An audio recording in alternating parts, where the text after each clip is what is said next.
Good afternoon, everyone. Welcome to Claude and the Banstas on this Thursday afternoon. Hope you're well for the transfer news show. Got Dan Potts with us from Same Old Arsenal. Hope you're well, Dan. How you doing, mate? Long time no see.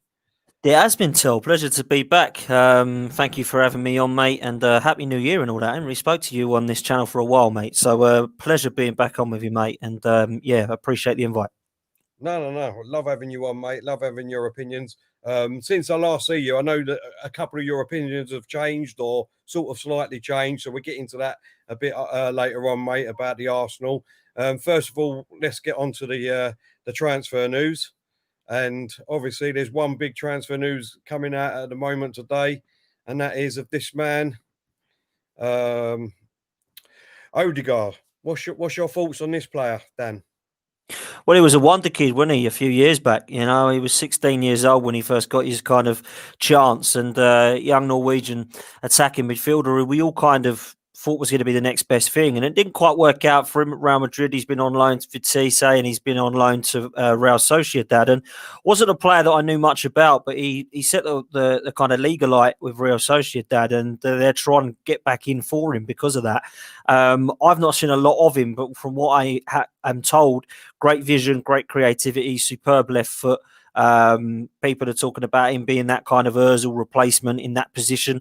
I don't know whether he's technically going to be as good as Mesut Ozil. Of course, I was not a massive fan of Mesut. I think that his technical ability could not be argued, but the attitude and the mentality of the guy, I thought was fine for him to move on for the Arsenal moving forward. And if this lad wants to come in and start to get involved with the Emil Smith Rose in the back eye Sakas, then that's the mentality I want at this squad. And I think that Arteta's a big fan. And as much as I'm not 100% convinced with Mikel Arteta, if the board are going to stick with him, then they're going to have to back him in the window. And if this is a player that he likes, then we're going to have to try and do a deal. I think we've got a good relationship with Real Madrid. Of course, Dani Ceballos is a key example of that, and Zinedine Zidane doesn't seem to want to put Ceballos or Odegaard into the first team at the moment. Of course, Modric is a player that is coming to the end of his career, but still doesn't look like slowing down too much. Still a class act in the middle there, and of course they've got players like Casemiro and so forth. So at the moment, not getting into this side, but that's not really an easy thing to do to get into the first team at Real Madrid. So we've seen players in the past leave that can't get into the Real Madrid side and go on and do well. So I'm not so sure about this signing, just for the pure facts that I think there is obviously other targets that we should try and be going for. But if the money is as tight as what people are saying, and we can look to do a loan deal with this guy, then maybe it'll be okay for 6 months, and we assess what the situation is in the summer with both Ceballos and Odegaard before we send them back to Real Madrid. No, exactly, mate. I don't know if you know this, but obviously he's no stranger to Arsenal because he visited us when he was a 15-year-old boy. We was in for him, the London Coney, and obviously Real Madrid got to him before we obviously we could get to him. So we it looks like we've been keeping an eye on his development, his movement, what he's been going on since he's been 15. He's 22 years old now. So that's a long time. Like you just said, Dan, I've not really seen a lot of this boy. There's a lot of tweets out there saying that he's fantastic and that. But if it's a loan deal at the moment, at least it's for me. I know a lot of people don't really like loan deals, and we should be going out and rebuilding and buying people. But with a loan deal, the way I look at it sometimes is it's like it's a try before you buy.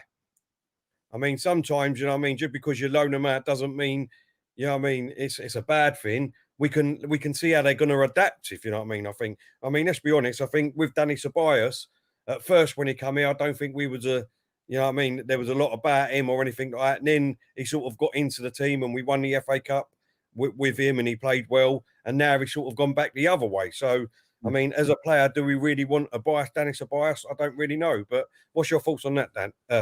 Yeah, I'm totally with you. And I think that sometimes loan deals do work out, and that's why they're great.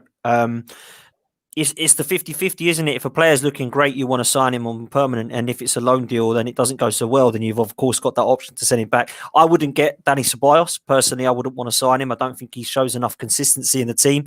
When he first come to Arsenal, when he played against Burnley, I thought, wow, what a player this lad's going to be. He's going to be absolutely superb in the home game against Burnley. I was easily man of the match, he was.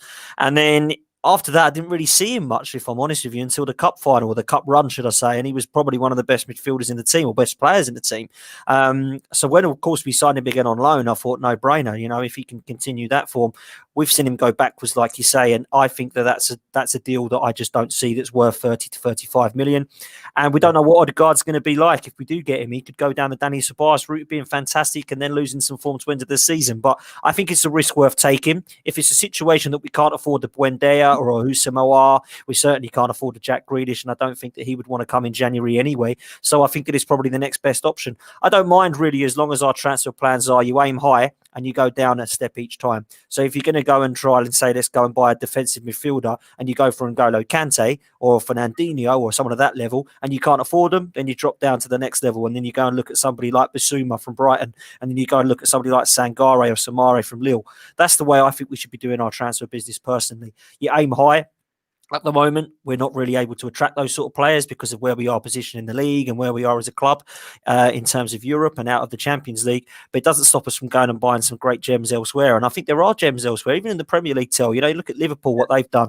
You know, Liverpool didn't go and buy players from Real Madrid and Barcelona. They went and bought players from Hoffenheim and Leipzig and Stoke and, you know, Newcastle, Fulham, Hull, Arsenal, Southampton. So those are the sort of teams that we need to be going and looking at and poaching some of their players, because there's a lot of players out there, that still want to come and play for the Arsenal because of the name of the club and the history of the club. So we shouldn't forget that. No, exactly. And the prime example of that, Dan, is obviously Tierney. 25 million. Absolutely. Still, absolutely brilliant player. I mean, since he's come in, Dan, I mean, he's been a breath of fresh air, don't you think, mate? Oh, I love him. He's my favourite player, without a doubt. 100% my favourite player. It's not because of his ability. I think he's fantastic. I think he's superb in his position. I think his delivery is absolutely excellent. But he's actually a good defender as well. And he's proven that when he can play free at the back. What I love about him is his mentality, his attitude. He's a winner. He wants a fighter. He's a battler on that pitch. And he's got that kind of leadership quality, in my opinion, and some mentality that I think is quite old-fashioned for the modern game. I think that he would fit into a Tony Adams and Martin Keown back line.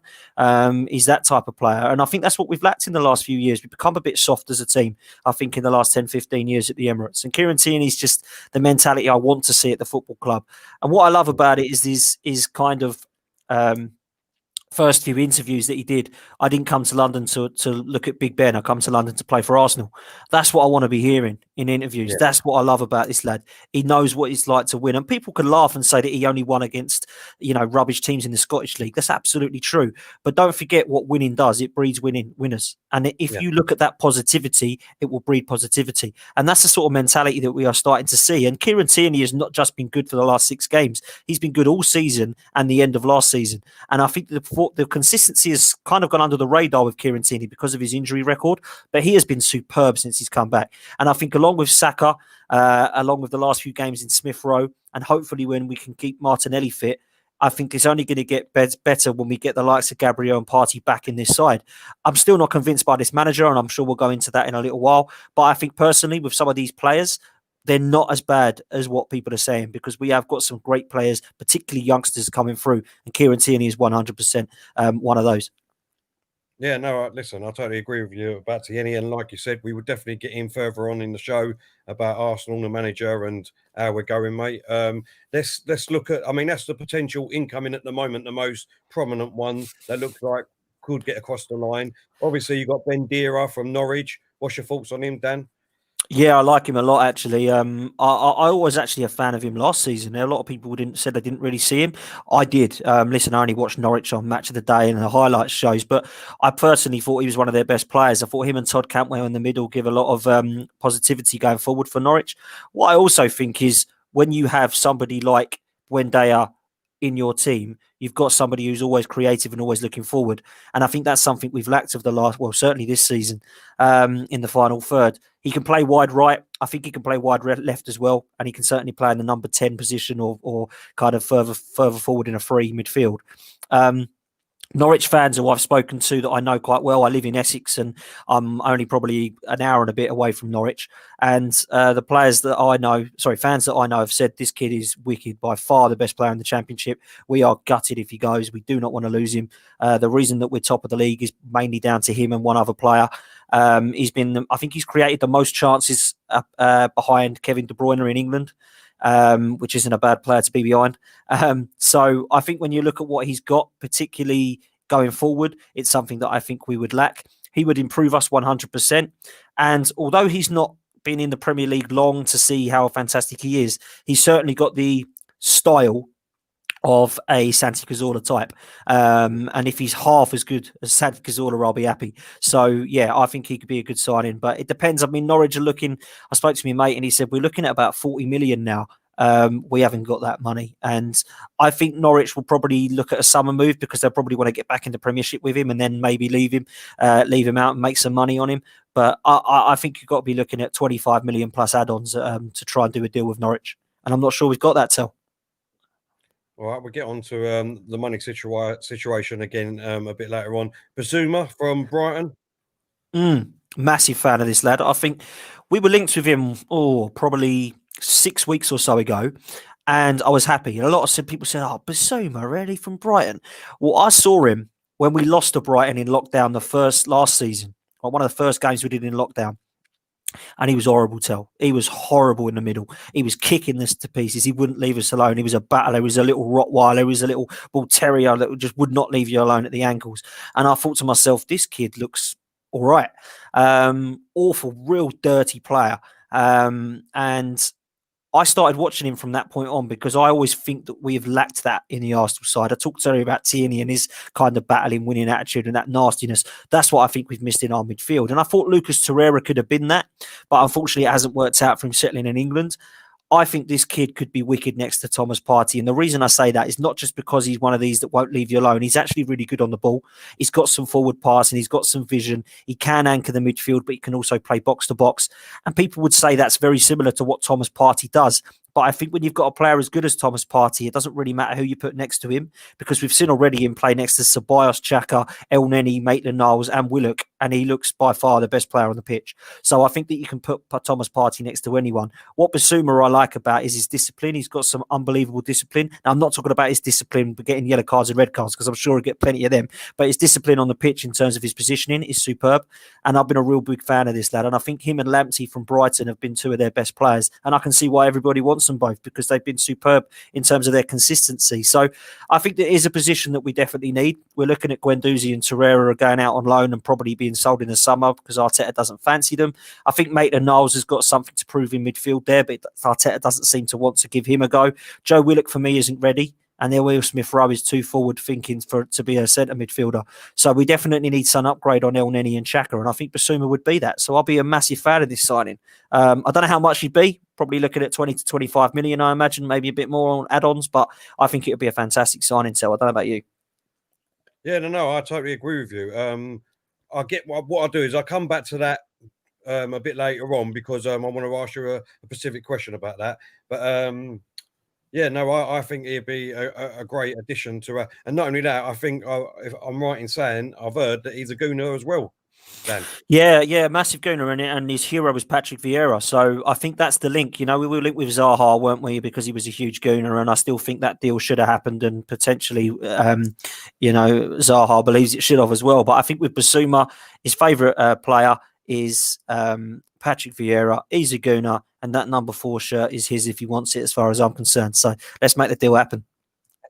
No, exactly. As I said, I will definitely come back to that a little bit later. Let's talk. Obviously, that's the incoming. Outgoings. Let's quickly get your opinion on all the outgoings, starting with the controversial, massive one that divides opinion. So while you're on, Dan, I'll get your opinion of it, and that's obviously Mesut Ozil. I don't think I know the player to divide a fan base so much, if I'm honest with you. This is my honest opinion. I think he's technically the best footballer at the club still. I mean, because he's still here at the moment. I know he's off. A lot of people have said he's not technical. He is. Of course he is. He's technically great. But his work rate off the ball and his attitude is the worst at the club. And I think that is what is the reason that Arteta doesn't want him in the team. There is definitely politics outside of football, of course. There's reasons why he's not been placed into this 25-man squad. But as far as I'm concerned, I'm so glad that this saga is over, because I'm sick to death of talking about it and hearing about it. I want to move forward. I don't want to move back. And I think with Mesut Ozil, the last thing I'll say about it is he even knows now that his time was up and he needed to move on. And that's why he's decided that Turkey is the place to go. So with Mesut Ozil, mate, it's a definite good outgoing. It's something I think should have been done at the start of the season in terms of mutual termination of his contract, but we couldn't get the deal done. So we've waited till the windows open again in January, and now he's gone. And do you know what? Good luck to the lad.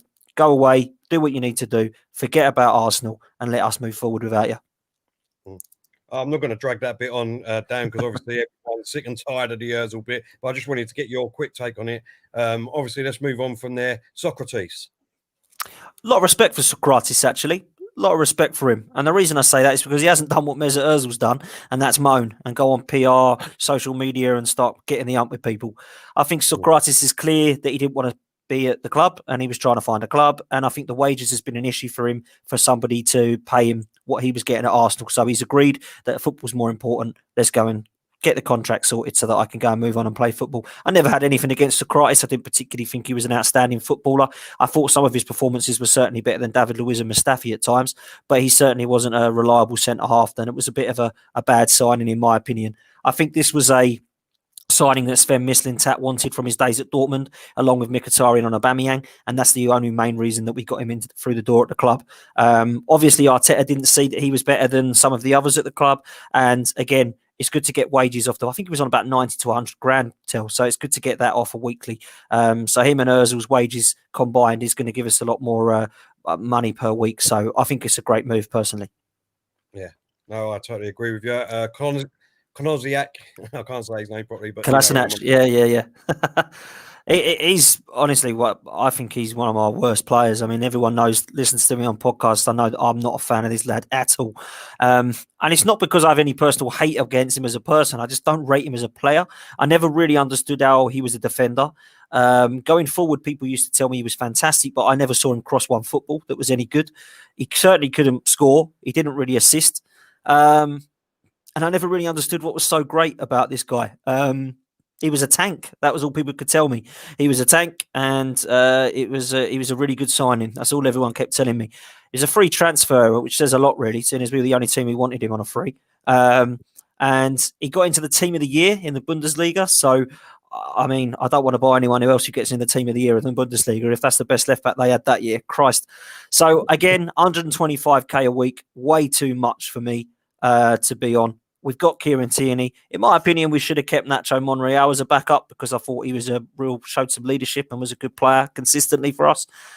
We got rid of the wrong left back. And again, it was because of wages. You know, I still stand by the fact that Arsene Wenger and Gazidis have put us in this mess, because none of these players could leave because they're in too many wages a week. And I think Kolasinac's a prime example of that. I think he's taken a bit of a wage cut, but we're still paying some of his wages for him to be on loan at Schalke. And hopefully in the next 6 months in the summer, they can agree a deal for him to keep him, because I don't want him coming back to Arsenal because he's just not good enough, Till. Yeah, I totally agree. Totally agree with you. And look, we'll get onto that in a minute. That's all part of the next part of the show, if you know what I mean. So that's not a problem. Just quickly, obviously, there's a couple of others. Matt Macy, the goalkeeper, going to Hibernian. Yeah, going to Hibs. Strange situation with this goalkeeper. I'm surprised he's not left earlier, if I'm honest with you. For a goalkeeper who's 27 years old, similar to Martinez, most of his career is now over. I mean, listen, goalkeepers can go on to 10 more years if they want to. But the first 10 years of their career, I mean, I don't understand what really happened with both of those goalkeepers, if I'm honest with you. And neither of them were given the chance at Arsenal. But that doesn't mean that that's the club's fault. It's their fault. Go and find yourself a club. I think Matt Macy realises his contract's up in the summer. They're happy to get rid of his wages now. They're happy to give him an opportunity that he's waited so long for. And good luck to him at Hibs. I hope they sign him, and I hope that he has a good career, because he's a goalkeeper that I've always wanted to see do well. 6'7", 6'8" in goal. Always like a tall, commanding goalkeeper. But I don't think that he was quite suited to the Premier League standard. So I think perhaps he could go and see what he can do over in the Scottish League. And good luck to the lad. It's certainly not going to be a huge miss, that's for sure. Yeah, no, exactly. I mean, we haven't really seen him, have we? So it's, I just thought I'd bring it up because obviously he's gone in this window. Obviously, Saliba on loan to Nice. What's your thoughts on that, mate? Very strange situation with the whole of this signing. I was really surprised to see what was going on with this. Now, something's clearly happened outside of the pitch. I'm not so sure personally who is to blame for this, but William Saliba was bought from St Etienne because he was the highly rated centre back in the league. When you look at somebody like Fofana, who's at Leicester, he's playing every single game. He was the one who was not as highly rated as Saliba, but he's ready for the Premier League for Leicester. But William Saliba is not ready for Arsenal. And you look at some of the situations at centre-half that Arsenal have gone with ahead of him, and I'm shocked. I know Rob Holding's had a good season and people keep telling me he's the next Tony Adams. I'm personally not going to get carried away. I don't think he's been as great as everyone's saying. I think he's been good over the last 5 or 6 games. But towards the start of the season, I thought he had some shockers. David Luiz has always got a mistake in him and can't play with a back four. Mustafi, why is he ahead of Saliba? Mavropanos has gone on loan, but I can't see him making a long-term statement in this side. I think with Callum Chambers, he's always been a little bit like Rob Holding. He's not quite ready to be an England centre half, but he's okay for somebody that's going to be a bit part squad player. And I'm a huge fan of Pablo Mari since he's come in. So I think we have got centre halves there that have been improved for Arsenal, and defence hasn't really been an issue for us this season, along with Gabriel. But with William Saliba, I look at this situation now and I think if he was not ready, why did he not leave him on loan at St Etienne and let him play in that cup final? Why did he drag him back to Arsenal for the MK Dons friendly and then decide you're not good enough? Go let him stay at St Etienne for another year. He's lost both of his parents apparently from COVID and he's only 19 or 20 years old. So he's going to be affected by that 100%. So in a way, I'm glad he's gone back to France. And more importantly, he's playing every game now. He's playing for Nice every game. And then the last 3 games that he's played, 2 of them he's been man of the match from what I'm hearing. So he's obviously highly rated. There's something about him that is seen to be good. It might be that he's just suited to that league and he's not suited to English football, but let's see him in English football. I wanted to see him in the Cups. I wanted to see him in the Europa League. And if after that 6 months you get to this January window and say, do you know what, you need to go back to France for 6 months to work on this, then you can do that then. It just seems weird for me. Something's happened with the manager in him and I'm not quite sure what it is. The interesting situation with Arteta, though, is that he's said he will be a part of our future. He's not ready yet. So I suppose all we can do is believe that what he's saying is true. And let's see what he does at Nice and welcome him back in open arms in 6 months. That's I couldn't agree with you more, to be honest, to a certain extent. Obviously, all I would add to that is we're very reactional with fans.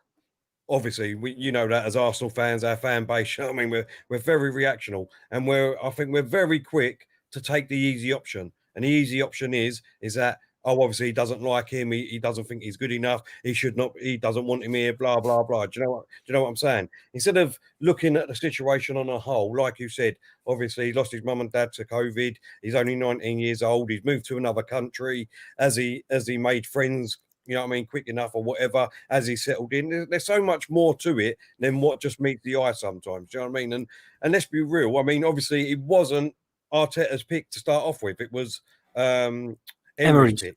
You know what I mean? So, I'm not trying to make excuses or anything like that. What, in Arteta's mind, he might not be ready for the league yet. We just don't know. There's obviously it could be the reasons what you said, and he might not just like him and think he's not good enough.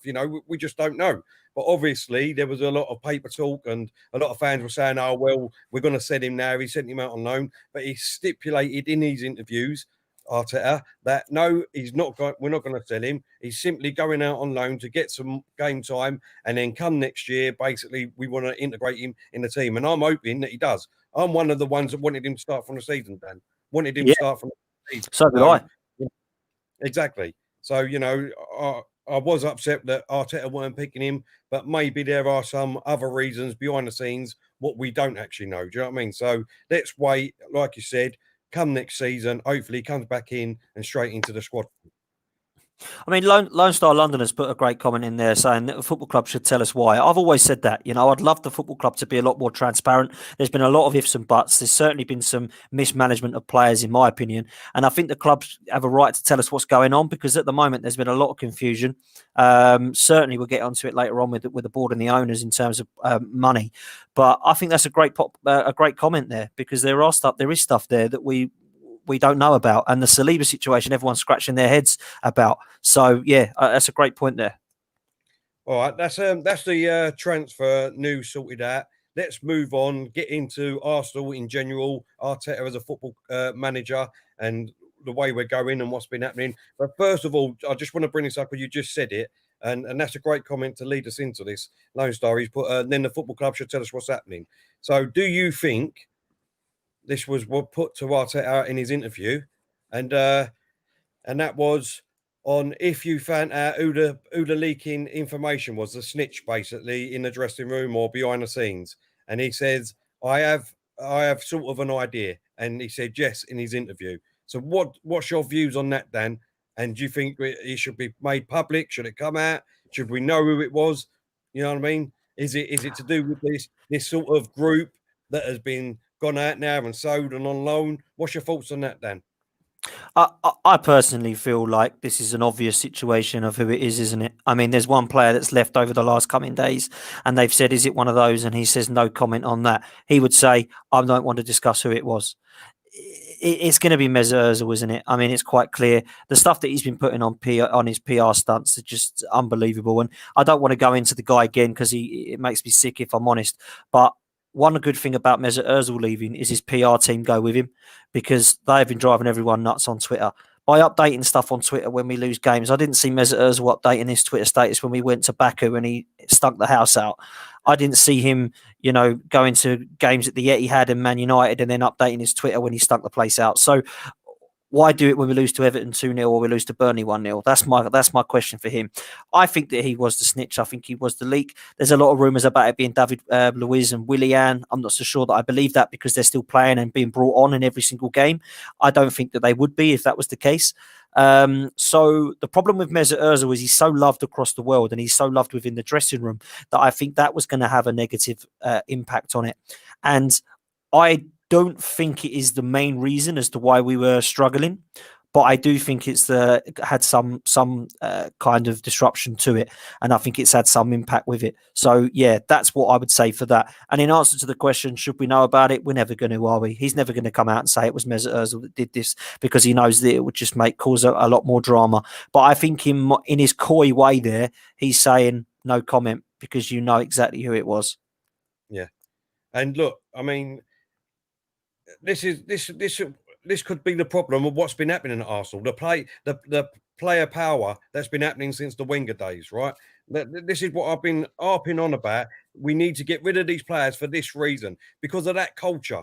It's that culture that was there. And everyone that's gone so far, in my eyes, Dan, and this is only my opinion, was the click behind the scene in the dressing room. You know what I mean? You've got Ozil, you've got Socrates, you've got Mustafi's there at the moment. Well, we get onto him in a minute. Konosliak, and I would even put Guendouzi in that.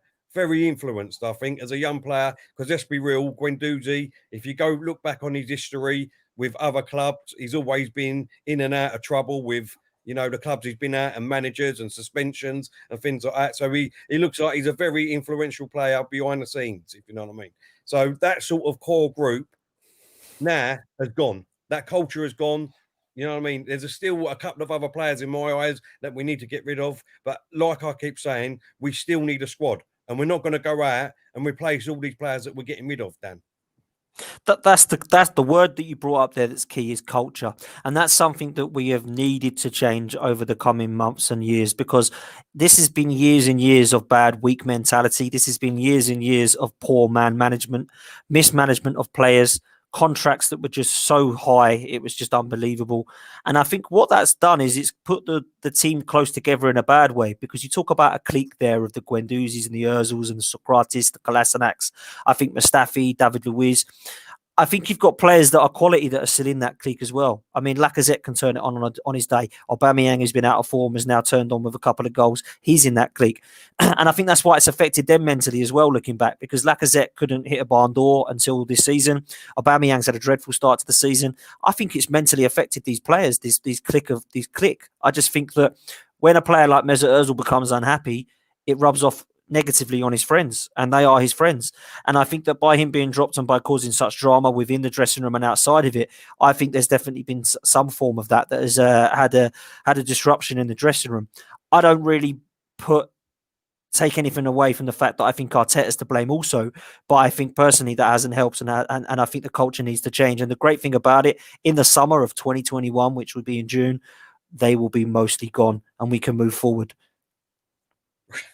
Listen, I've been saying that since the start, even when Arteta. I mean, I've been saying that.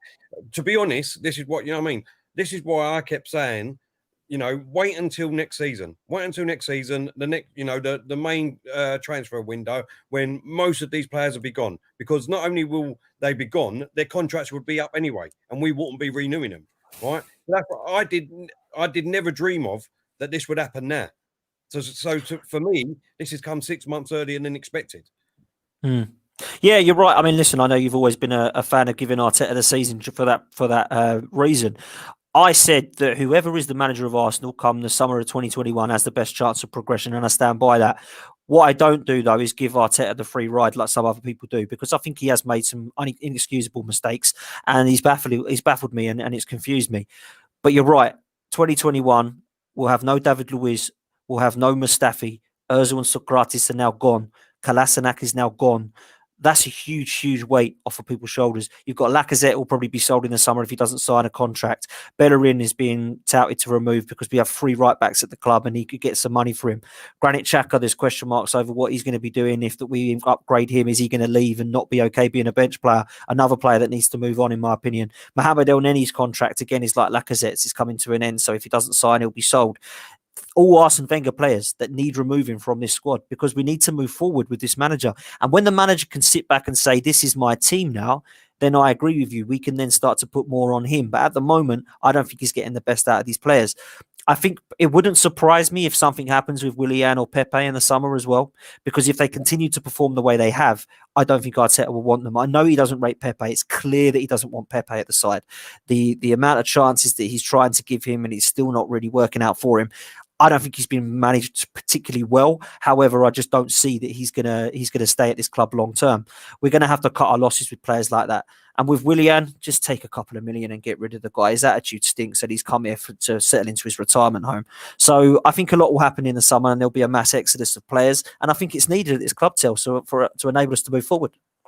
No, I totally agree. Let's move on from obviously the click and all that. We're going to get on to what you just said quickly, and that's Willian. All right, let's just pick up on him. For me personally, I think the only reason why Arteta went out and got Willian was obviously, if you look at a couple of reasons, and that is one, the season before Chelsea sold him, he was one of their best players. Let's be real, he was one of their best players, Willian. Yes, he's 32, but I think coming into Arsenal, knowing that the culture that we've got, the culture that's going on, that he has to change and things like that, he could bring Willian in as a proven Premier League player with experience and rely on him. That's one of the biggest reasons why I think he bought Willian, right? So, and like I just said, I think he could have used him and he could have groomed the young players and things like he's done at Chelsea and helped him out just for a couple of seasons. And then I think he would have sold him on anyway, right? But obviously, it's not worked out. It's not worked out for him, not that. And, you know, like you just said, me personally, I can see William going in the summer. Yeah, and I do too, because I don't think it's going to work out for the lad. And I think that he can go and earn probably more over in China or America. And I think that he might fancy that. He seems that type of player that could fancy that for the last couple of years of his career. My problem with Arteta with the Willian signing is that, don't you learn? Like, this has been going on for 10 years now. And why did you think it was going to be any different? When we signed him, I actually wasn't too devastated, but I didn't really have any opinion of it. I thought, you know what, this doesn't bother me. I'm not excited, but he's had an all right season with Chelsea. And in the last 10 years, he's probably been one of their most consistently performing players in terms of goals and assists and creativity. He can take a free kick. He can play the ball forward. He's quick. So I was okay with it. It was fine. But I look back and I think 10 years when we signed Mart Poom and Mikel Sylvestre and Kim Karlstrom and Lich Steiner, David Luiz, Petr Cech. Why are we signing another 32-year-old that's been a has-been? And people were saying, look, go and get Diego Costa this month. We need to learn to stop doing this because we need to move forward with young, vibrant players that are going to have a mentality that is not, I want to settle into my retirement home. And I think that we've done that too much over the last few years. And that was what annoyed me about Arteta. It was like, you've done this, exactly what Unai Emery did with Lichtsteiner, you've done with Willian, and what Arsene Wenger kept doing year upon year upon year, bringing in players that were 10 years past it. I mean, you look at somebody like Yossi Benayoun that we brought in. I actually really liked Yossi. I thought he did a really good job for us, worked really hard. But that was 10 years too late, you know? So I look at some of those situations and think it's just time to move on from that now. And this Brazilian click, I mean, someone's put it in there about Diego Costa and Oscar. You know, I saw them both linked and I thought, please, no, they can't be the next two to come in. You know, we've seen this before. We need to move on from that. And of course, we're now being linked with other players. But yeah, on Willian, mate, I've said enough about that. I think it was a situation that needs to be sold in the summer because it hasn't worked out this season. Yeah, no, I totally agree with you. And the same with Pepe, I think. I'm totally with you. I don't think he rates him. Me personally, there's a lot of players, a lot of fans out there that still says, you know what I mean, he needs a run of games to get into it. I think he's had that. I think he's had that opportunity, me personally, Dan. And he could have had that before he got sent off and done that silly thing when he put his head towards that player. He could have had a run of games then. But for me at the moment now, for Willian and Pepe, they're going to be sitting on that bench looking at Saka thinking, how the bloody hell am I going to get back in this team? And that is one of the biggest reasons why I think Willian will go at the end of the season. And look, for me, with Pepe, it could go one of two ways now. And that is obviously sitting on the bench watching this, 18, 19-year-old player Saka turning in and out, you know what I mean, putting in fantastic performances, thinking that once I get back, a chance to go on this pitch again, I need to turn it on big time to give Arteta an headache to wonder who to pick. I mean, I know we all want to play, and that's Saka, do you know what I mean? But for me, Pepe now needs to turn it on every single time he comes on. Otherwise, he will be sold too, I think. Yeah, one word to describe Pepe, frustrating. That's all I say with Pepe. And another word to describe him is predictable, because I just know what he's going to do. He's on the right-hand side. He's going to cut in on his left.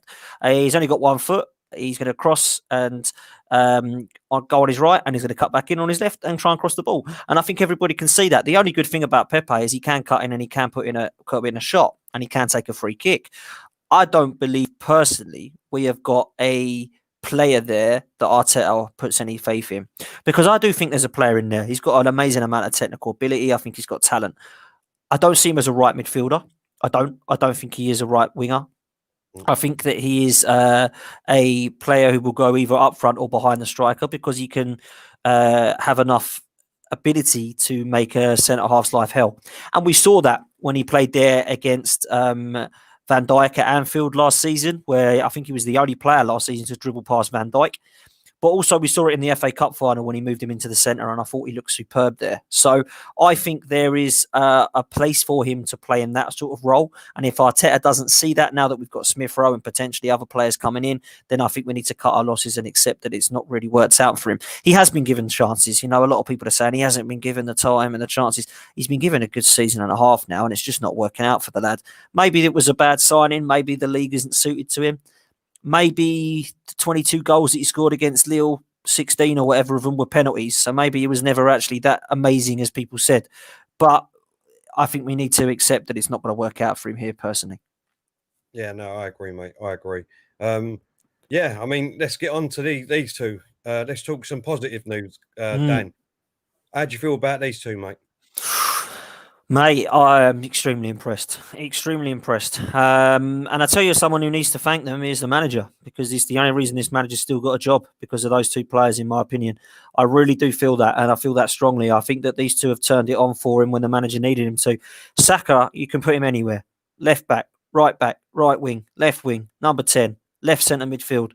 And he gives you not only 100%, but he's actually quality in every single position he plays. I've got so much faith in this guy. And a lot of people love Martinelli. I always preferred Saka to this lad. I always preferred Saka because of that reason. He can play anywhere and he'll give you 110%. And, of course, he's proper Arsenal and he's English as well. I think, personally, he is going to be something extremely special. And what's important is that he enjoys playing what he's playing at the moment and doing at the moment, because we don't want to get overhyped with him and put too much pressure on the lads. We're already relying on him too much. He should be an option, but he's become a solution. And I think he's one of the first players on the team sheet. And I love the battling work. I love the link-up play. I love his attitude. I like the way he comes across. He seems like a nice lad. He's not arrogant or loves himself. He seems pretty humble, level-headed lad. And I think that we should easily look at him as being one of our best players at the moment. As for Smith Rowe, he's come into the team against Chelsea and he's transformed the midfield. He's given us balance. He's given us creativity. He showed that we can rely on the youth. And I think what I love about this guy is his touch. He's got that kind of touch where he's gliding instead of dribbling or running. He's gliding. A bit like what Mesut Ozil used to do, I suppose. But he knows he's always got that delivery. He's always able to deliver that pass because of how clever and intelligent he is. And I think Gary Neville summed it up on Monday Night Football when we played Newcastle. He said, this is one of the only lads at the moment that could easily play in the invincible side because he is so well connected around him. He's got that link-up play. He's got that vision. He's got that intelligence. And him and Saka are on some form of telepathy. Hard to say that. They've got an amazing telepathy that they can have an understanding of where each other is on the pitch. And I love the link-up play between the pair of them. I think it's exciting, Tel, but I think we do need players that are going to help them. And I think that's why we can't sit there now and say, don't need anyone else. We've got Smith Rowe and Saka. The reason we do is for that reason. We've got Smith Rowe and Saka, and they need to learn off of players that are better than Willian and Pepe, that's for sure. So we need to have the ability to say, right, Buendia, Odegaard, Bissouma, whoever it be that we buy in, we need to ensure that Smith Rowe is getting the rest that is needed, because he cannot play 38 games a season and neither can Bukayo Saka. But wow, what a positive. I mean, we haven't got many positives to talk about this season, but those two are certainly two of them. No, I totally agree with you. The thing I like about Smith Rowe too is he doesn't panic. No. He doesn't panic. He's so, you know what I mean? You look at him and he's so assured of himself on the pitch. You know what I mean? He's not one of these that, oh, give me the ball and then passes it straight away because he doesn't want to be on the ball. Do you know what I mean? He looks like he's been there forever. And it's brilliant. And that's what we definitely need. There's only two negative things about all of these players and things like that. One is I want these to be signed up for 10 years. You know what I mean? Definitely these players. You know what I mean? These young players now, everyone else seems to do it in the Premiership. Why can't we with our young players? You know what I mean? And two, my only criticism of these players, and I've been saying this for a while now, Dan, and that is, you know, and this is, I suppose this will lead us into how do you think Arteta's doing and things like that and all, right? So I'm gonna combine both of it, and then you can come back at me and tell me what you think, Dan. And that is obviously at the moment, you know, we knew when Arteta come in, we needed to get rid of this culture, these players from the culture and things like that. That's happening now. You know, most of them are gone. Yes, we've still got a couple of players left to go, but like we said earlier, you can't get rid of everyone in one go without replacing them. You still need a squad. Second of all is obviously the players that we've got. Now, these players I'm going to mention will definitely be in our starting 11 every week, probably. Yes, we need players to come in and help them out. But when you've got players like Tierney, Gabriel, Partey, Martinelli, Saka, Emil Smith Rowe, right? 6 players there. That's half our team. Fantastic players. Exciting. You know what I mean? Can't wait to watch them every single week. My only downside is how many games a season are we going to see them 6 play every game because of injury? Let's be real. I mean, you know, there's no point in, you know what I mean, dancing around it. All them 6 players at the moment have had injuries at Arsenal. And how many games realistically can you tell me that them 6 will be playing together in a season? That is my only downfall. Well, you're spot on, because all 6 of those you've mentioned have already had injuries at Arsenal. And the other ones to add to that are like the Pablo Mari situation, who's been out, then comes in, and then he's injured again. And he's been outstanding when he has come in. So I think apart from, you know, the players that we particularly don't want to see in those other 5 positions you haven't mentioned, who don't seem to get injured at all. We have had problems with those other 6 are getting injuries, and this is why I tell you need a squad. It's fine having an 11. It's absolutely fine having an 11. Even Liverpool have got a great 11, but not a fantastic squad, and they're now suffering from that because they're all tired and they're struggling. And I think that you do need that. That's why I believe that Man City have always won what they've won, because they can compete in all 4 trophies because of their squad. And that's the thing when people say to me, we don't need Thomas Partey, we've got El Neni who's playing out of his skin. We don't need Upamecano, we've got Holding playing well, he can't be dropped. We don't want anyone to take Smith Rowe out the side. I hate that, because we do. And we went unbeaten because we had a squad. Yeah, when Patrick Vieira got injured, everyone would go, "Oh no, this is awful." But Ray Parlour or Edu or Gilberto would sort it out, and you wouldn't believe that he was there for a couple of games. Then he comes in, and you think we did miss him, but luckily we still got 3 points in those games. With Pires and Lundberg, we had the likes of Van Persie and Reyes that could play on either wing at the time coming through. We had Wiltord and Carnu behind Bergkamp and Henry. We had a squad where every single player did something that season. And we are away from that at the moment, because we saw against Newcastle in the FA Cup, and I'm sure, fingers crossed we get a result of the weekend, but we'll see again that the squad won't be as strong as we want, because we'll be back to the Willians, the Pepes, the Nketiahs, the Nelsons, the Willocks that just aren't quite good enough. And that's not really anything against the players, because the players can only do what they can do. We have to be realistic and understand that this squad needs a lot of surgery, and it's not about buying 1 or 2, it's about buying 7 or 8. Yeah, exactly. You're totally right. And that is why I don't understand why a lot of fans don't understand the situation that we're in when we talk about Arteta. You know what I mean? That's what I mean. When Arteta come in, this is what I was trying to say to everyone. Look, you know what I mean? I know he's won the FA Cup. He's done really well with that team. We've won the FA Cup. He's got something out of them. But them players and in that squad at the time are the same players, most of them, that was under Wenger. And they're so inconsistent. They pick and choose when they want to play. So, yes, it's fantastic that we won the FA Cup. Celebrate it, you know what I mean? Obviously celebrate it. But look what he can do if he had his own players. If he's doing this now with these players who are picking and choosing when they want to play, what is he going to do with the players that he actually wants and will put a shift in for 95 minutes in every game? Once we've built that squad up, because we needed to get rid of them players. So I just couldn't understand why people just don't take that in. Look, he's going to make mistakes. Of course he's going to make mistakes. Every manager makes mistakes. Yes, he is learning on the job. He is learning on the job. But at the end of the day, if you take the whole situation, break it down and break it right back to the bare bones, the squad on a whole was not good enough, Dan. It's not good enough. We all know that. So I think that I think the reason that Arteta was getting judged, and I was one of them, was because he was picking those same players that were letting him down. And he seems to have had the loyalty in the wrong players. That was my biggest question mark. My other question mark with him is, where is our style? What style are we playing? And people can sit there and say that we haven't got the players to play a style. Neither has Sam Allardyce, but you know what he's going to do? Neither is Bielsa. He's got a worse side than Arsenal, but he's playing a style. So that was my question about Mikel Arteta, is what style, what do you want Arsenal to be? Do you want us to be possession-based? Do you want us to be playing out from the back? Do you want us to be high intensity, off the ball pressure? Because that's what Unai Emery wanted, and that's what we were doing. And yes, it wasn't working out, and I needed him to go because it was a disaster at the end for him. But I understood where we were playing and how we were going to play. And at times we'd lose 3-2, but at times we'd win 3-2. And I think that is the difference with Unai Emery and Mikel Arteta, is I understood how we were going to play under Unai Emery. There were times under Unai Emery that was crazy. His tactics were weird. Playing Torreira as a number 10 was a personal highlight. But I think when you look at some of the decisions that Arteta's made, it has been very strange as well. And that was my question marks for the manager, mate. And that was why I think people were questioning it, if I'm honest with you. And I was one of them, because I was thinking, why are you playing Willian every week? Why are you playing Bellerin? Why is Xhaka sitting in his side? Why is Lacazette still playing when he can't score? Then he started scoring, funny enough. Why are you still forcing aubameyang into this side? And there was a lot of question marks for me, which I'm sure we could go into. But yeah, that was the question mark for me.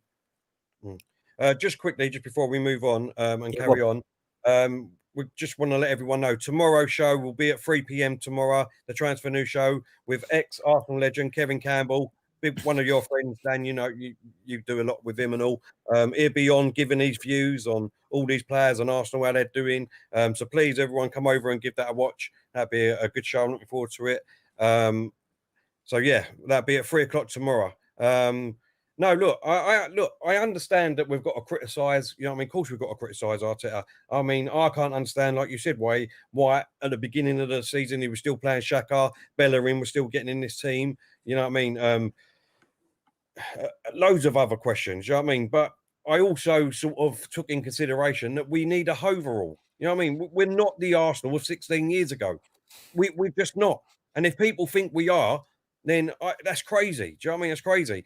And my other bug at the moment is that on paper, yes, Arsenal should be in the top 4 with the squad that we've got, with the players that we've got. You know what I mean? We should be in the top 4. But on paper, it doesn't play you the games every week. On paper, it doesn't show you the injuries that we've got. Do you know what I mean? So this is what I don't understand. You know, at the beginning of the season, we didn't have Smith Rowe because he was injured. So we couldn't play Smith Rowe. Same as Martinelli. We couldn't have him. Do you know what I mean? We all know that these experienced players that we've got turn up when they want. So if they turn up when they want, what else can we get Arteta to get them to do? Same as Emery to get them to do. Same as Wenger to get them to do what they didn't do. Yes, we might go on and win the FA Cup and pick and choose what games they want to turn up to. And, you know, Ozil was a prime example of that. As much as I liked Ozil as a player, he wouldn't go to away games at Burnley when it was raining in December. He didn't want to do that. And he was given the luxury of not doing that. Right? Yeah. So players like that, you've got injuries, you've got the situation of that click in the background, COVID, everything else.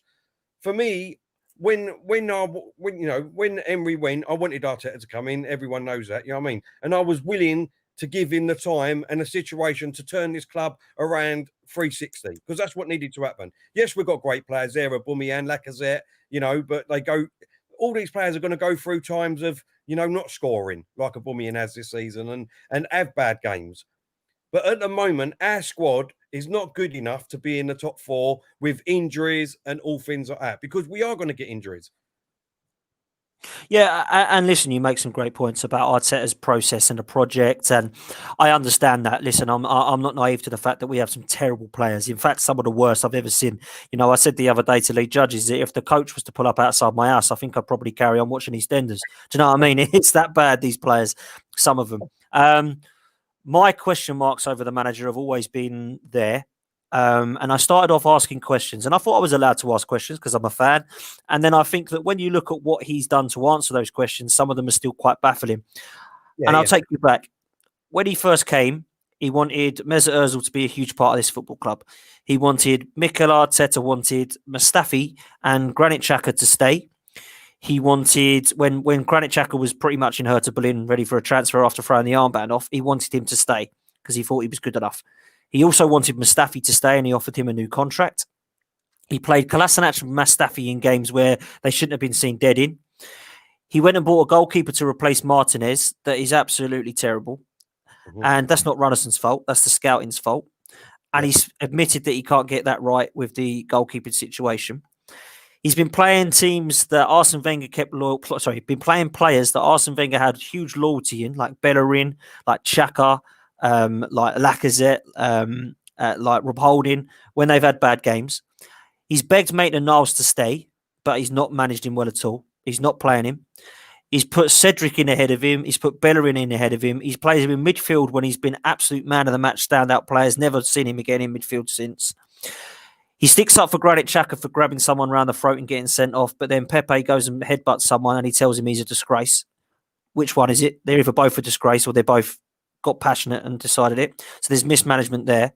And in some of his press conferences, I've been disappointed when he said how well we've played when we've been dire on the pitch. Just say it. Say we didn't get it right today. Things went wrong. Unfortunately, we need to change it. We need to look at ourselves. Not this, you lose 1-0, 1-0, 1-0. And actually, it's just everyone else is doing. But, you know, we're trying everything that we can. We're doing everything I want them to on the pitch. Because the fans are going to say, if that's what you want the players to do on the pitch, then please leave now because it's been dire. I think in terms of some of the style of play, I've had my question marks over it. I don't quite know what we are, but I've already touched on that. And then putting people as captains, like Mustafi, giving him the captain's armband. Does that mean nothing then anymore? Does it mean nothing to be a captain at Arsenal to Arteta? Because if he's giving it to players like Rob Holding and Mustafi ahead of other players that I believe deserve it, like the Tierneys of this world, even Gabriels and Partys have probably showed more leadership in terms of their stature in the games than somebody like Mustafi, then what is that all about? So I look at those situations and think there's a lot there, including the William Saliba deal we touched on earlier, that questions have been asked about this manager, and that's why I'm still not totally convinced. Now, listen, I will put that out there, and I've said this before, and I'll say it again. I want Mikel Arteta to succeed because I'm an Arsenal fan, and I want us to turn this around. I want this guy to give us the best next 10 years that we've ever had. Of course I do. But I would say personally that you need to be realistic about this. And in two ways, you need to be realistic and understand that these are not his players and it's not his team. I totally get that. But what I'll say about Arteta is the things that I've just mentioned there have given me confusion, baffling stuff that I think, what's going on with your management style and what's going on with your team selections and subs? I'm fed up of seeing Eddie Nketiah for 20 minutes every game. Show me something different. It's not working. I'm fed up if you put in Cedric on the right and then playing Maitland-Niles on the left after 4 games out. Why don't you play Maitland-Niles in the game against Newcastle if he's going to be having to play against Newcastle again? Because he was Dyer on the left? Of course he was, because he hadn't played for 4 weeks. After getting man of the match against Everton, by the way, 4 games later, he doesn't play again until the Newcastle game at left back, gets down the left and he's rusty as hell and he can't cross the ball with his weaker foot. So, of course, he had a bad game. Why'd you do that to a player? That's just throwing him out under the bus. And then we've not seen him in the side since. So these are the question marks I've got, Tel. And I don't have anything against Arteta. I liked him as a player, actually. I thought he was a nice player. I thought he was a good player and he was quite underrated. But I don't see him as this guy who can't be touched and can't be questioned. And I think that is the difference there, is that we can question this manager because we're an Arsenal fan. Now, listen, I totally agree with some of what you just said there, and obviously we should be able to criticise him. What you said there is nothing personal. It's nothing against Arteta or anything like that. It's just questions that we should be asking and need the answers for. You're totally right. What pisses me off is, to be honest with you, is like, let's be honest, if we would have lost that game against Newcastle the other day, that would have been it. On Twitter would have exploded, the social media would have exploded, everything would have, oh, he's got to go now. He's got to go. That's now. the fan base, mate. Cedric, why did he pick Cedric? But not seeing what he's done. Cedric was superb, by the way. He was superb the other night. Yeah. Listen, I mean, just quickly touching on it, the way Cedric played the other night, if he played like that every week, I mean, he should cement that right back because he 100%. Was absolutely and 100%. The telepathy between him and Saka down that right-hand side with the one-touch football they was doing, even for the assist for the goal for aubameyang, was absolute phenomenal, I thought. You know what I mean? And if they've done that in one game, I mean, they must be doing that in training, surely. Do you know what I mean? Oh, so definitely. Yeah, I agree. That's got to be coming off. So obviously there's things happening in the background in training that are happening on the training pitch, but they can't just take it over to the football pitch. Do you know what I mean? In real life games. So, but going forward, if Cedric does, you know what I mean, cement that right back space, I mean, going on look, it was only Newcastle. We know that you can only beat or play what's in front of you. There's bigger tests to come. We've got Man United, Man City within the next month. So hopefully, if he does play, we get to see what's going on. But the way that they played the other night, I think he outshone Tierney, not in a bad way, but in a good way. Because Tierney, 100%. The good things right. But I thought Cedric was fantastic the other night. I thought he was very, very good. And I was a bit surprised by this signing. I thought, why did we pay $5 million for a player that would have been free in this season? And he was injured, by the way, and couldn't actually kick a ball for us. Why don't we just sign him on a free? And I was surprised by that because we've got 3 right backs in the club and 1 blooming left back. Only Arsenal could do that. But I think with Cedric, what I see in him is a better delivery than Bellerin. I think he can get forward like Bellerin, and I think he can defend, which is what Bellerin just has never been able to do, in my opinion. So if there was the kind of money that came in the summer, I would look to get rid of Bellerin.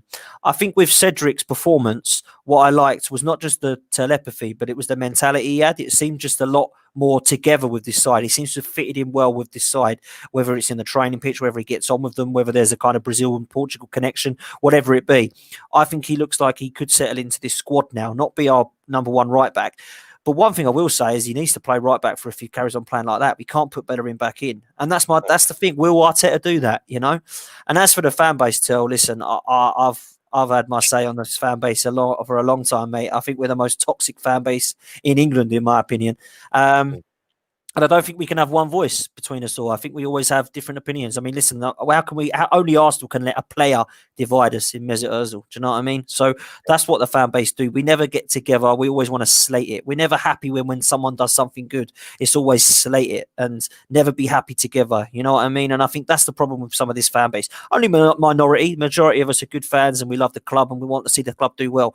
But there is a minority, or there are a minority that want to go and slag AFTV off, but go on a podcast and have their say. But it's okay for them to have a say on a podcast, but it's not okay for someone from AFTV to have a say.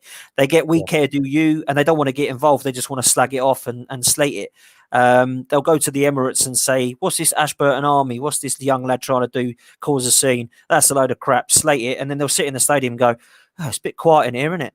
Well, he was just slagging off someone for trying to cause atmosphere a minute ago. This is the problem we've got at this fan base, and it is the only minority, but it is a problem. We can't all have one voice. We want Kroenke out. Everybody wants Kroenke out. The problem we've got with that is they will say, go in the stadium really early, grab their beer, get their scarf, grab their merchandise, whack it around their head saying Kroenke out. Well, you've just bought all their merchandise for the owner that you're shouting out. This is the problem we've got, mate. There's a lot of problem with the fan base, to be fair. So I've always had a bit of an issue with it. I'd love to see us unite, and it's very difficult. You know, Liverpool can do it. Liverpool did it when they didn't want to pay £77 for a seat. They all buggered off in the stadium at the 77th minute, and then the next game their season tickets prices were down again. They all had one voice, and I don't feel that Arsenal can do that in certain aspects of it, and they're too busy trying to slate each other. So I get frustrated by that, to be fair. No, I totally agree with you. Look, I'm not saying that we all should have one voice, because obviously you need different voices and different opinions. 100%. Otherwise it'd be boring, you know what I mean? And we no one would be doing podcasts, you know what I mean? But all I'm trying to say is look, you know, if you're going to be very, very reactional, at least, you know what I mean, especially one way, because let's be real, 1 month ago, everyone was saying we was going to get relegated. We're in a relegation. We're going to go down, do you know what I mean? And he needs to go, blah, blah, blah, whatever. Do you know what I mean? Just look at the whole package. You know what I mean? Just look at the whole package, break it down, like I said, and have a honest, solid opinion. That's all I'm asking. Do you know what I mean? Nothing more. If you want Arteta out, that's fine, but give your proper reasons, not just because we've lost 8 games. Couldn't agree more. Couldn't agree more. Back up your opinions. I've always said it. Have an opinion, of course, but back it up. Don't just say Arteta's crap. You know, tell me why he's crap. You know what I mean? And I've always tried to do that when I come on podcasts. I've always given an opinion and backed it up. And I think there's some fans that don't do that. I'm all for opinions, but I think if you've all got the same opinion, then try to unite. So if you all want Kroenke out, try to do something to unite to get him out. Don't sit there and say, I want him out, but I'm not going to go to protest because I don't do that. Or I'm not going to say that because it might be harsh on the club and prove that I'm a bad fan. That's what I'm getting at. Of course, have different opinions, 100%. That's what the football's about. But that was my point on that, though, Till. The reason why I say that, just to give a little example, Dan, is for the simple fact is of the other night, right? Let's be real. I mean, all these people are quick enough to, you know what I mean? If, like I said, if we would have lost the game, he would have been out, blah, blah. But let's be real. Who thought that Cedric would have been on the team sheet the other day? None of us. Yeah, there we go. I was shocked, wasn't it? Yeah, it was a shock. Yeah. So you got to give praise to Arteta for that. Not only could Cedric had a great game. I mean, Cedric himself was fantastic. We've all said that. But there you go. There's a positive there that Arteta done, brought him in, and look what happened. The same with, you know what I mean, with Smith Rowe. I mean, a lot of fans will say that he was pushed in to put in Smith Rowe and Martinelli and Saka in the team against Chelsea, right? Because obviously we had COVID injuries, but we still had Aubameyang on the bench. He could have played Aubameyang over any of them 3, but he didn't. So, you know, you don't hear that, oh, that was, you know, you've got to give credit where credit's due to Arteta there for doing that and putting them 3 out. Do you know what I mean? You won't hear Absolutely. 100%. Yeah, 100%. You know what I mean? You're right there, mate. Sorry. Yeah, sorry, that's my phone going off. Sorry, mate. Go on, you're cool. Just turned it off, mate. Let's quickly, I mean, because obviously I don't know how much time you got. You're right for another 10, 15 Yeah, no, minutes? go on, mate. Yeah, I've got another 10. Yeah, let's quickly get on to what do you see happening for the next 6 months and moving forward to next season? Do you want Arteta here for that 6? You know what I mean? 6 the rest of this season, going into next season. Are you happy with that? And what do you think will happen next season, mate? I think if the manager had to go, he had to go before this window, because you can't give Arteta a transfer window and then sack him. saying that if we were to go the next few games, because I think we've got the next 6 games is the defining season. If we don't get through these 6 games well, then of course I think the manager will be at risk. I would swap the manager now with an experienced manager. I'd take somebody like Rafa Benitez. I'd take an Allegri. I'd take a Diego Simeone. Whether or not we can get somebody like that in, I'm not so sure. But I still think we have to take a step back sometimes and say, look, we're Arsenal Football Club. We're not Wigan. We should be able to attract any manager over the world in the world. So that was what I would do. I would get somebody in because I don't think that we can have time to sit and go, we've got 3 or 4 years with Arteta. I think we need something now. We've already wasted 3 or 4 more years, in my opinion, previously to Arteta coming in. So that'll be another 6 to 8 years if we wait another 3 or 4 years. So that's what I'd like to see happen. What do I think will happen? I think that he's going to be given the time and I think he's going to get backed. I really do. I think even if we go through a bad spell in the next 6 games, I think the board will probably keep hold of him. I don't think they should because I think that we'll be in danger of getting worse and worse and worse. The way that I see this playing out, we are going to get to the end of this month and we're going to have Benfica at some point in the February month with the Europa League. If we are in the league doing a terrible position, say 12th, 13th, 14th, over these few games, because we've got Southampton, Aston Villa, Wolves, Man City, Man United. If we get to February and we are looking like we're 15th, 16th, all of our eggs go into the Europa League. Yeah. Because it's the only chance we've got of getting Champions League football. And if we can provide Champions League football, then Houssem Aouar would be more interested in coming, as would the Jack Grealishes, as would the Upamecano's. The players that people are saying we've got no chance of, Haaland, who's a 64 million release clause, those sort of players would go, Arsenal, they're not in the Champions League. But they actually would, because they would come in and they would say, do you know what, Arsenal in the Champions League? Well, we'll have some of that. That sounds good to me. One of the best club in London. Love London. Everyone loves living in London. So they would come. But we need to ensure that we can, one, afford them financially, so by getting back into the Champions League, and by offering them Champions League football, which everybody wants as a footballer or as a young footballer that has potential. I think personally, if you was to ask me where do I think we're going to finish at the end of this 6 month, I think we probably will finish 10th. I think we will. I think there are 8 or 9 players that are playing, teams that are playing better than us at the moment. I don't see top 4 or top 6 because it's fair enough saying we're only 5 points off Europe, but with most of the people in front of us have got at least 1 game, maybe 2 games in hand of us. So it's not 5 points, is it? That then turns into 8 and then potentially 11. So we are going to be really struggling still, even if we get put through this next 6 games. I personally feel that we need to put all of our eggs into Europa League because we've proved we're a cup team and anything can happen in a cup. Do I think we're going to win the Europa League? Absolutely not. But I think we've got more chance in that competition than we have of getting top 4. And that's why I think we should try and go for that. We've got Man City in between Benfica. I don't care about Man City. Let's get past Benfica. Yeah. Sacrifice that game if we have to, because we'll probably play our best team and lose anyway. So we might as well just rest a few players and concentrate on the second leg of that Benfica game that we have to get through, because I don't want another Olympiacos situation of last season. I want to get through that game so that we have a chance, because I think that Tottenham, Leicester, Man United, Napoli, AC Milan are all very difficult sides to beat. But on the day in a cup competition, you can beat them. And we proved that in the FA Cup when we beat Chelsea and Man City.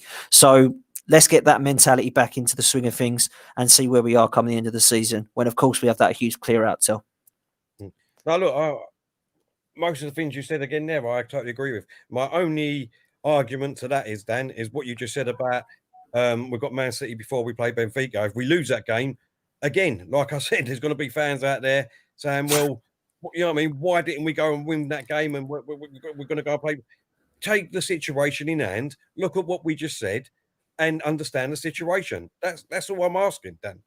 Yeah, 100%. And, you know, there will be fans that are going to melt down if we lose 3-1 against City. Listen, we've lost 3-1 against City again under Emery and Wenger, so it's not a huge meltdown. What I will say is if we do get through that game against Benfica, then it will lift fans around the Europa League, because Benfica ain't no mugs. They've got some good players going forward. They've got 2 centre-halves that know the Premier League very, very well in Jan Vertonghen and Otamendi. So let's look at what we can do against that side. And see if we can get through that game, because if we do start to progress in that competition, it's going to breed a lot of confidence. If we go out of it by saying, oh, we're not going to win the Europa League, just go out of it, we ain't going to do very well in the league. Trust me, because our confidence will be shot to pieces. So just quickly, Dan, this is a great question. Terra Gaming saying, Dan, Terry, where do you think the improvements need to be in this transfer window? Yeah, it's a great question. I think that if you're looking, I'm going to answer that question over these 2 transfer windows because I think that's important, because this one I don't think much is going to happen. I think creative midfield is definitely a position that we're looking at and that we need. If I was to look at the whole of this side, I think we need a backup goalkeeper that's got Premier League experience. If it has to be Lucas Fabianski coming back on a free at the end of the season, I'd take that. If not, maybe a Begovic or somebody like that who's not who's currently in Bournemouth in the Championship. Always quite rated, to be honest with you. Fraser Forster, Matt Ryan, there's a lot of players like that. I'd go for somebody like that as a backup. We definitely need a right back. I'm a huge fan of Klosterman at Leipzig. I think he's great. If not, then Tariq Lamptey is already in the Premier League killing it. So get somebody in like that. Upamecano's £38 million release clause in the summer. I think we should snap him up. I think he's a fantastic centre-half and would slot right lovely next to Gabriel. And then we obviously have Pablo Maria and Rob Holding as cover, and Saliba when he comes back. We definitely need a backup left back, because Kieran Tierney is superb, but now we've got rid of Kolasinac. We need somebody to come in there. I would have liked to have gone for Jamal Lewis, but he's obviously gone to Newcastle now, so we'll have to see what we do in terms of left back. We definitely need a Bissouma figure next to Thomas Partey, in my opinion, and we need a creative midfielder in front of him.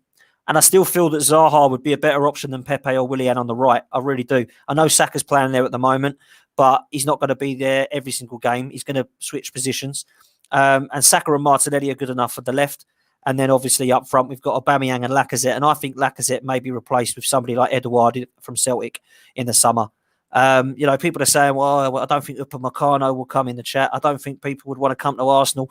If we're in the Champions League and we offer 38 million for Upamecano, he's going to say yes. He's going to come to Arsenal. He is. Listen, he might go to Man United. He might go to Man City if they're all in for him. But there's no reason why we can't be ambitious and go for somebody like Upamecano, who's currently at Leipzig.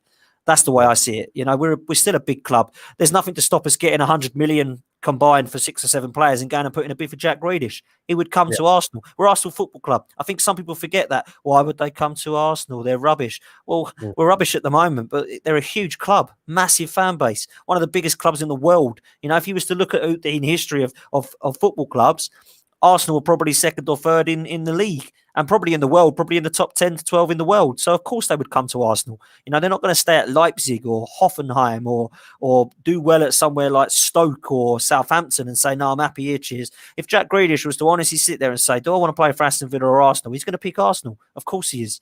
So, I think we need to remember that as a fan base and not get so negative about it, because I think we can attract players still. We're a huge club. A couple of things I'll pick up on just quickly there, because I want to ask you one more question. And that is, I totally agree with most of the things you said there. The only one I think with Zaha, for me, he's just the most open player there is. I can't stand the way he dived on the floor all the time. Even if he was an Arsenal player, he would frustrate me, keep doing that, because he's got the opportunity to score a goal sometimes, and yet he falls on the floor. For me, he's very overrated. Second of all was...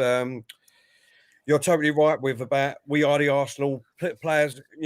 Some people would turn around and say, well, Aston Villa are above yous at the moment and look what they're doing, blah. That's not going to last. If anyone thinks that's going to last, look, I'm not taking anything away or being disrespectful to Aston Villa whatsoever.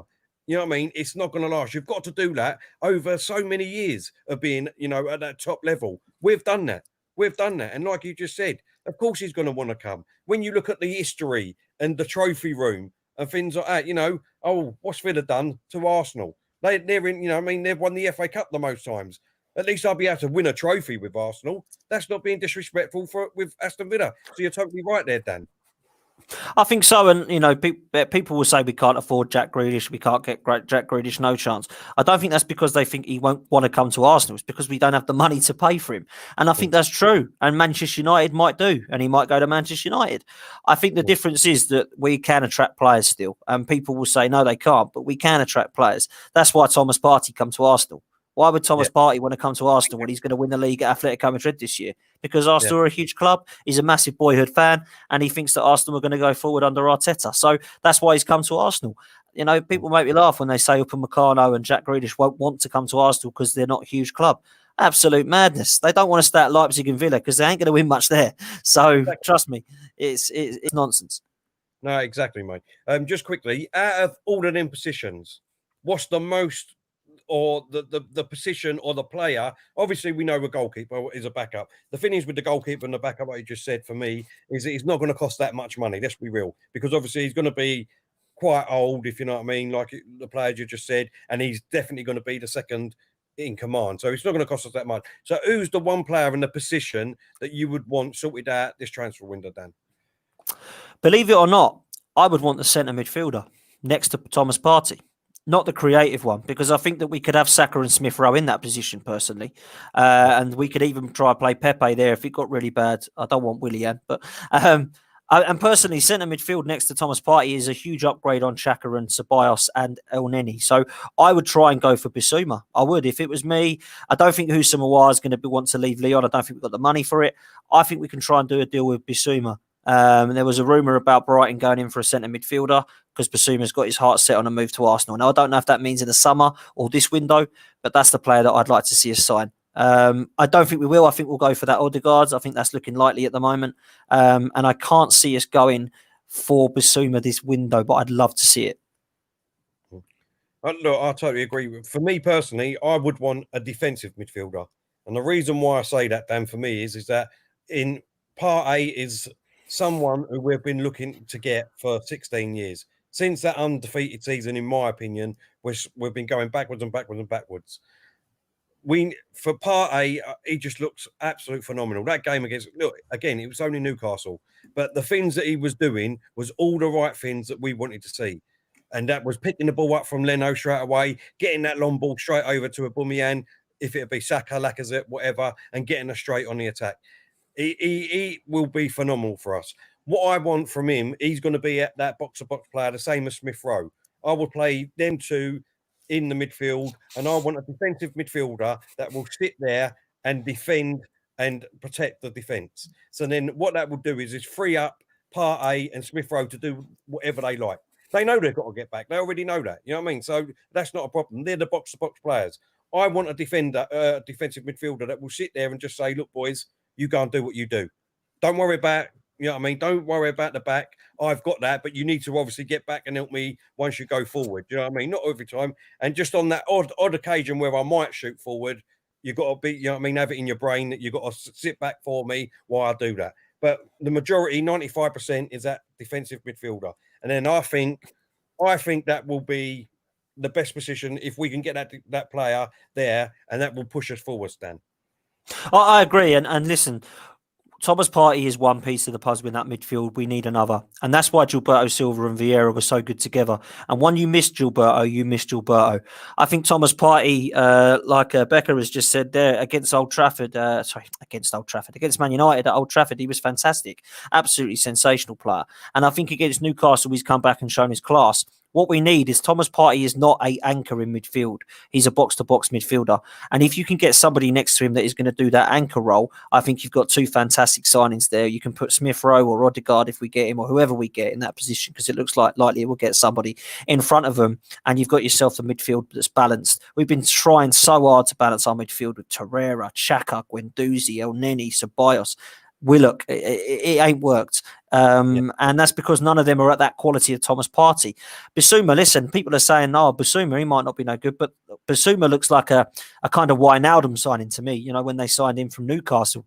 Bissouma's from Brighton, doesn't bother me because he looks good enough. He's on form as well, Tel. That's what I'd rather. I'd rather buy someone like Bissouma who's on form than get someone who's a has-been. And that's why I'd rather go for someone who's playing well, like Odegaard, who's been playing well for Sociedad, or Buendia, who's playing well for Norwich, than somebody like Isco or Eriksen, who's just a has-been and has done terrible at Real Madrid or Inter Milan. So that's what I'd rather do. Players that are on form, I think, needs to happen. No, I totally agree with you, mate. Look, Dan, thank you very much for coming on, mate. I really appreciate it. Love to have you back on again next week. Whenever you're free, just let me know and I'll get you straight back on, mate. It's not a problem. And we can talk about, obviously, hopefully, incomings next week. Yeah, mate, absolutely.